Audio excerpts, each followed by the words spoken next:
বর্তমানে মেষ রাশি সাড়ে সাতই চলছে। তো এই অবস্থায় বুধের যে রাশি পরিবর্তনটা হচ্ছে, বুধ তো এর আগে অবস্থান করছিল কন্যা রাশিতে, উচ্চ অবস্থায় ছিল।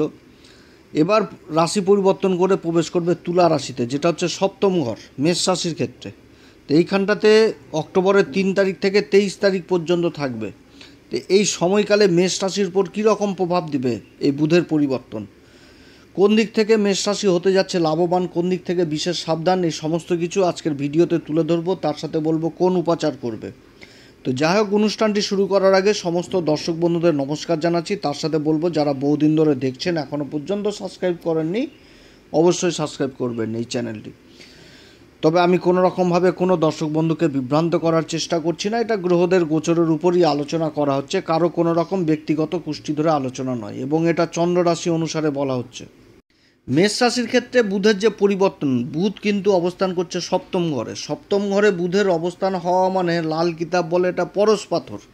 তো বুধের অবস্থান এই ঘরে যথেষ্ট ফল ভালো দিবে বুধের, কিন্তু জুতি তৈরি হয়ে গেছে মঙ্গলের সাথে। তো রাশির অধিপতির সাথে তো বুধের অবস্থান মানে অতটা ভালো না, কারণ মঙ্গল আর বুধের সম্পর্ক হচ্ছে শত্রুতা।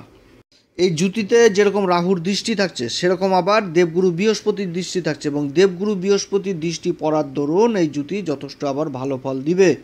কারণ দেবগুরু বৃহস্পতির যে অবস্থান মেষ রাশির ক্ষেত্রে, ভাগ্যের ঘরকেই দেখছে দেবগুরু বৃহস্পতি, নিজের মূল ত্রিকোণ রাশিকে, সেরকম রাহুকেও দেখছে, এবং দেবগুরু বৃহস্পতির পঞ্চম দৃষ্টি থাকছে এই জুতির উপর। তবে রাহুর দৃষ্টি পড়ার দরুন এই নেগেটিভ প্রভাবগুলো যেটা হবে আর কি, সেটা একটু বাড়িয়ে চড়িয়ে হবে। তো কোন দিক থেকে সাবধান, কোন দিক থেকে লাভ, সব কিছুই তুলে ধরবো।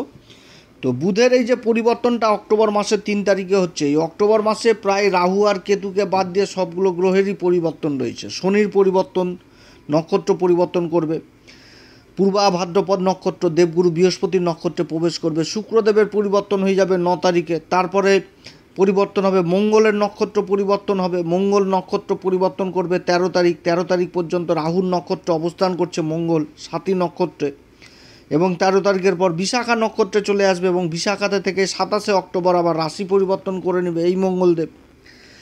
তারপর আবার সূর্যদেবের পরিবর্তন রয়েছে মাসের মধ্যভাগে। সূর্যদেবের পরিবর্তনের পর দেবগুরু বৃহস্পতির পরিবর্তন রয়েছে 18 তারিখে, সবথেকে বড় পরিবর্তন। উচ্চ অবস্থায় কেন্দ্রে অবস্থান করবে, কর্কট রাশিতে উচ্চ অবস্থায় থাকবে, এবং যে নক্ষত্র সেম নক্ষত্রেই থাকবে, পুনর্বসু নক্ষত্রে। তার সাথে আবার বুধেরও কিন্তু এই মাসে পরিবর্তন রয়েছে, সেকেন্ড পরিবর্তন হয়ে যাবে, সেটা হচ্ছে 23 তারিখের পর বুধ কিন্তু আবার রাশি পরিবর্তন করবে, তখন আবার অষ্টম ঘরে চলে যাবে। তো মঙ্গল যেহেতু রাশির অধিপতি, তার সাথে অষ্টম ঘরের অধিপতি, এবং বুধ হচ্ছে তৃতীয় ঘরের অধিপতি এবং ষষ্ঠ ঘরের অধিপতি। এই দুটি গ্রহের জুতিই কিন্তু সপ্তম ঘর হয়েছে এবং রাশির উপর দৃষ্টি থাকছে। অতএব এই সময়কালে বিশেষ কিছু সমস্যাও থাকছে এই মেষ রাশির। তো যাই হোক, বুধ যে মুহূর্তে রাশি পরিবর্তন করবে সেই নক্ষত্রটা হচ্ছে চিত্রা নক্ষত্র, এবং এই চিত্রা নক্ষত্রে 6 তারিখ পর্যন্ত থাকবে। চিত্রা নক্ষত্রের দুটি চরণ থাকে কন্যা রাশিতে এবং দুটি চরণ থাকে তুলা রাশিতে। কন্যা রাশিতে যখন ছিল বুধ, তখন কিন্তু বুধের প্রভাবটা ছিল এই চিত্রা নক্ষত্রে। এবার শুক্রের রাশিতে চলে এসছে, তাহলে শুক্রের প্রভাবটা এই নক্ষত্রে চলে আসবে। তো শুক্রের কী প্রভাব আসবে? শুক্রের ধনসম্পত্তি আসবে, আর্থিক দিকটা চলে আসছে, আকর্ষণ ক্ষমতাটা বৃদ্ধি পাবে, সুনাম সুখ্যাতি এগুলো যথেষ্ট বৃদ্ধি পাবে, নিজের প্রতিভাগুলো উঠে আসবে। এবং এই নক্ষত্রের অধিপতি হচ্ছে মঙ্গল, আর অধিপতি দেবতা হচ্ছে আবার বিশ্বকর্মা। তো বিশ্বকর্মা কিসের দেবতা? নির্মাণের দেবতা। তো যে কোনো প্রোডাকশনের সাথে যারা যুক্ত রয়েছেন, যে কোনো নির্মাণ কার্যের সাথে যারা যুক্ত রয়েছেন, সেই কাজগুলোতে বিশেষভাবে সফলতা পেয়ে যাওয়া, এবং তার সাথে আবার বিশেষভাবে সফলতা পাবে যারা ফিনিশিংয়ের কাজগুলোর সাথে যুক্ত থাকবে, অর্থাৎ ডেকোরেশনের কাজের সাথে যারা যুক্ত থাকবে, সেই কাজগুলোতে বিশেষভাবে এই সময়কালে সফলতা পাবে এই মেষ রাশি। এই সময়কালে মঙ্গল কিন্তু থাকছে আবার রাহুরই নক্ষত্র। এবার যে ত্রিকোণটা উঠে এসছে এই মেষ রাশির ক্ষেত্রে, দেবগুরু বৃহস্পতি তৃতীয় ঘরে অবস্থান, মঙ্গল বুধের জুতি সপ্তম ঘরে, তারপরে রাহু থাকছে একাদশ ঘরে।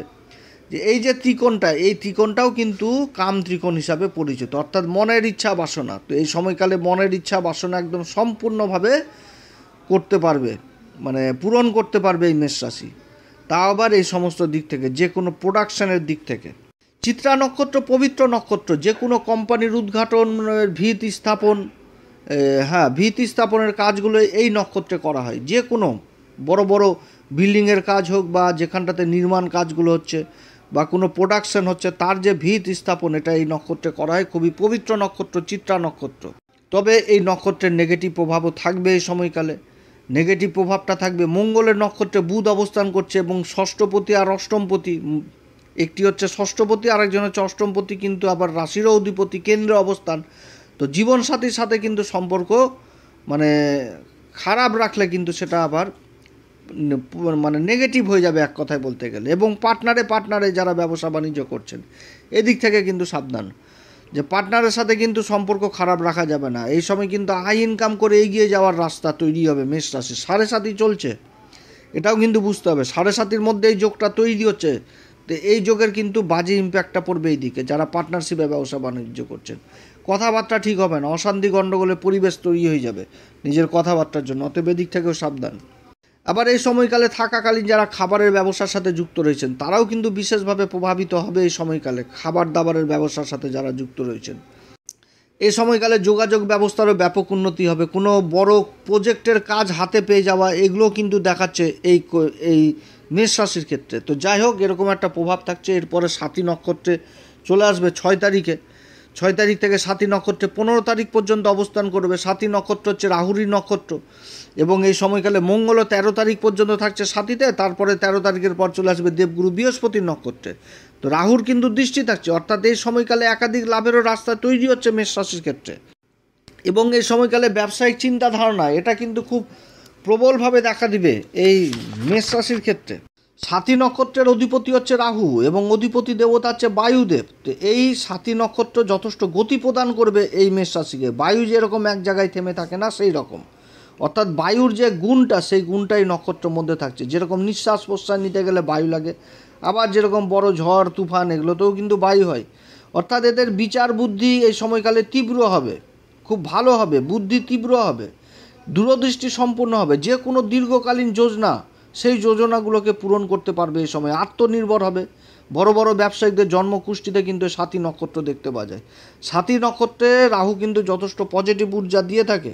যে কোনো পরিস্থিতিতে এরা নিজেকে সামনে নেওয়ার ক্ষমতা থাকে এবং এর যে পুরুষার্থ এটা কিন্তু অর্থকে দেওয়া হয়েছে, অর্থাৎ অর্থের জন্য, আয় ইনকামের জন্য যথেষ্ট ছোটাছুটি হবে। নিজের বুদ্ধি, নিজের প্রতিভা, নিজের গুণ, নিজের কর্ম করার দক্ষতা এগুলো কিন্তু উঠে আসবে এবং নিজের যে আত্মবিশ্বাস সেটাও কিন্তু এই সময়কালে যথেষ্ট কাজ করবে। এই সময়কালে রাহুর নক্ষত্রে থাকাকালীন মনের মধ্যে লোভ লালসা এগুলোও কিন্তু তৈরি হবে। এটা যেরকম ভালো দিক সেরকম কিন্তু এর খারাপ দিকও এটা। তো এগুলো তো ভালো দিক বললাম, এবার খারাপ দিকটা কি? খারাপ দিকটা হচ্ছে যে এরা কিন্তু নিজেদের আলোচনা সহ্য করতে পারে না, যে কেউ আলোচনা করে দিক। তো এগুলো থেকে কিন্তু দূরে থাকতে হবে। যে আলোচনা করলো মন ভেঙে গেল, একদম রক্ত গরম হয়ে গেল, মারামারি দাঙ্গা হাঙ্গামা এগুলো করলে কিন্তু আবার বিপদ হবে কিন্তু এই নক্ষত্রের। কারণ আগেই বললাম বায়ু এর কিন্তু যেরকম পজিটিভ ঊর্জা রয়েছে, পজিটিভ ঊর্জাটা কোন দিক থেকে আসবে? যে কোনো কোম্পানি, কোনো ব্যবসা ক্ষেত্রের, কোনো অ্যাডভার্টাইজ ডিপার্টমেন্টে কেউ যুক্ত রয়েছে, বা কোনো কোম্পানি কোনো কিছু একটা উদ্ঘাটন হচ্ছে, বা কোনো কোম্পানির কোনো কিছু একটা মার্কেটে লঞ্চ হচ্ছে, বা নিজে ব্যবসা বাণিজ্য করছি, দোকান কোনো একটা উদ্ঘাটন করছি বা কোনো কিছু তৈরি করে সেটা মার্কেটে ছাড়ছি, সেই জায়গাগুলো যথেষ্ট ভালো হবে। সেটা কিন্তু সমাজের সামনে ছড়িয়ে পড়বে, এইগুলো হবে। এই সময়কালে বিমান সংক্রান্ত কাজের সাথে যারা যুক্ত রয়েছেন, বিদেশ সংক্রান্ত কাজের সাথে যুক্ত রয়েছেন, ব্যাংকিং সেক্টরে যারা জড়িত রয়েছে, কারণ শুক্রের প্রভাব এবং রাহুর প্রভাবটা থাকছে অর্থের দিকটাকে বিশেষভাবে এখানটাতে প্রভাব ফেলবে।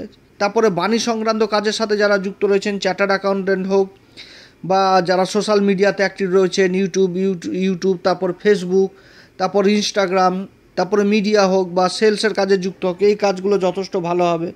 ভ্রমণ জাতীয় কাজগুলো যথেষ্ট ভালো হবে। মিউজিকের কাজের সাথে যারা যুক্ত রয়েছেন এই কাজগুলো ভালো হবে। লং টার্ম ইনভেস্ট এই সময়কালে করা উচিত, তাহলে আগামী দিনে সেটা কিন্তু বৃদ্ধি পাবে। এগুলো কিন্তু হচ্ছে এর পজিটিভ দিক। আর নেগেটিভ দিকটা কোন দিক? যে গণ্ডগোল, অশান্তি, মামলা মোকদ্দমা এগুলো থেকে দূরে থাকতে হবে। যদি গণ্ডগোল হয় তো প্রথমে ছোট দিয়ে হবে, সেটা কিন্তু বড় আকার ধারণ করে নেবে। অশান্তি গণ্ডগোল সেম, কিন্তু ছোট থেকে বড় আকার ধারণ করবে। মামলা মোকদ্দমা ওই একই জিনিস আসছে, কিন্তু পয়সা কড়ি অর্থ এগুলো কিন্তু নষ্ট হবে। অতএব এই দিক থেকে কিন্তু সাবধান এই সাথী নক্ষত্রে। এরপরে যে বিশাখা নক্ষত্রে আসবে, বিশাখা নক্ষত্রে চলে আসবে হচ্ছে 15 তারিখ থেকে। 15 তারিখ থেকে বিশাখা নক্ষত্রে বুধ চলে আসবে। 18 তারিখ পর্যন্ত দেবগুরু বৃহস্পতির নক্ষত্র এবং দেবগুরু বৃহস্পতির দৃষ্টি থাকবে 18 তারিখ পর্যন্ত। দেবগুরু বৃহস্পতি 18 তারিখে আবার রাশি পরিবর্তন করবে, তখন আবার চতুর্থ ঘরে চলে আসবে, উচ্চ অবস্থায় চলে আসবে। তখন তো কেন্দ্রের সম্পর্ক হয়ে যাবে, সে সময় দেবগুরু বৃহস্পতির দৃষ্টি শনির উপরে থাকবে, একদম সাধারণ রাশিতে থাকবে দৃষ্টি, কর্মের ঘরে দৃষ্টি থাকবে দেবগুরু বৃহস্পতির। তো এই সময়কালও কিন্তু যথেষ্ট ভালো হবে, কারণ এই সময় মঙ্গলও কিন্তু এই দেবগুরু বৃহস্পতির নক্ষত্রে চলে আসবে অক্টোবরের 13 তারিখ থেকে। অর্থাৎ মঙ্গল আর বুধ কিন্তু দেবগুরু বৃহস্পতির নক্ষত্রে অবস্থান করবে, ভালো সময় হবে এই সময়টাও। বিশাখা নক্ষত্রের যে সিম্বল সেটা কিন্তু রাজদুয়ার, রাজগেট। আগেকার দিনের যে রাজারা যুদ্ধ জয় করে আসতো, সেই সময় রাজাদেরকে যে সম্বন্ধনা দেওয়ার জন্য রাস্তায় বড় বড় গেট তৈরি করা হতো, সেটাই কিন্তু। তো সেই রকম বড় একটা জীবনে সফলতা পেয়ে যাওয়া, এটা কিন্তু বুঝাচ্ছে এই মেষ রাশির ক্ষেত্রে কিন্তু এটা বুঝাচ্ছে যে বড় মান সম্মান পেয়ে যাওয়া সমাজে। যারা রাজনীতির মহলে যুক্ত রয়েছেন তাদের ক্ষেত্রে সময়কাল যথেষ্ট ভালো হবে। শিক্ষার দিক থেকেও বিশেষ উন্নতির যোগ থাকছে এই সময়কালে, পড়াশোনার দিক থেকেও কিংবা ব্যবসায়িক দিক থেকেও কিন্তু বিশেষ উন্নতির যোগ থাকছে বিশাখা নক্ষত্রে। তবে যেটা হবে কিন্তু সেটা কিন্তু আবার সংঘর্ষের মাধ্যমে হবে। রাজা কিন্তু চট করে যুদ্ধ জয় করতে গেলে তো সংঘর্ষের প্রয়োজন, অতএব সংঘর্ষ। এবং এতে কিন্তু এই নক্ষত্রে শরীর স্বাস্থ্যের দিকেও যথেষ্ট খেয়াল রাখতে হবে, কারণ শরীর স্বাস্থ্যহানি হওয়ার প্রবল সম্ভাবনা এই নক্ষত্রে এই সময়কালে থাকছে। কারণ বুধ যেরকম ষষ্ঠপতি, সেরকম মঙ্গলও কিন্তু অষ্টমপতি হয়ে রাশির উপর দৃষ্টি থাকছে। এই নক্ষত্রের এটা একটা ভালো গুণ যে নিজের লক্ষ্যে পৌঁছে যাওয়া, লক্ষ্য যদি স্থির থাকে বড় বড় লক্ষ্যে পৌঁছে যাওয়া। কিন্তু এই নক্ষত্রের আবার নেগেটিভ দিকও রয়েছে, যে নিজের লক্ষ্যে পৌঁছে যাওয়ার পরও মনে হয় যে আরও যদি কিছু এর সাথে পেতাম এক্সট্রা, এরকম যে যেখানটাতে 5,000 টাকা ইনকাম করলাম তার সাথে আবার মনে হবে যে যদি আরও যদি 200, 500, 1000 টাকা এক্সট্রা কামাই করা যায়, এরকম চিন্তাধারা। তো এরও আবার যেরকম নেগেটিভ দিক থাকছে সেরকম পজিটিভ দিকও থাকছে। তো পজিটিভ দিক হচ্ছে যে নিজের লক্ষ্যকে আরও দীর্ঘ করে নেওয়া, যে এরপরে আরও কিছু একটা বড় লক্ষ্যে নিজেকে পৌঁছাতে হবে, এই জিনিসগুলো বুঝাচ্ছে। এই নক্ষত্রের যে আরও একটি সিম্বল, সেটা কিন্তু কুমারের চাককে দেওয়া হয়েছে। কুমারের চাকে যে মাটি রেখে সেই মাটিকে একটা নিজের আকৃতি দেওয়া এবং শক্ত করা, তারপরে রোদে পুড়িয়ে শক্ত করা, যাই হোক এই জিনিসটা বুঝাচ্ছে কিন্তু এই এই বিশাখা নক্ষত্রে। ভালো নক্ষত্র। তো যাই হোক, এই নক্ষত্রের মানে ডিসিশন নেওয়াটা সবার লাস্টে ভুল হয়ে যায়। ভুল বলতে কি, মানে ঠিক মতন নেয় না, দনমন হয়ে যায়।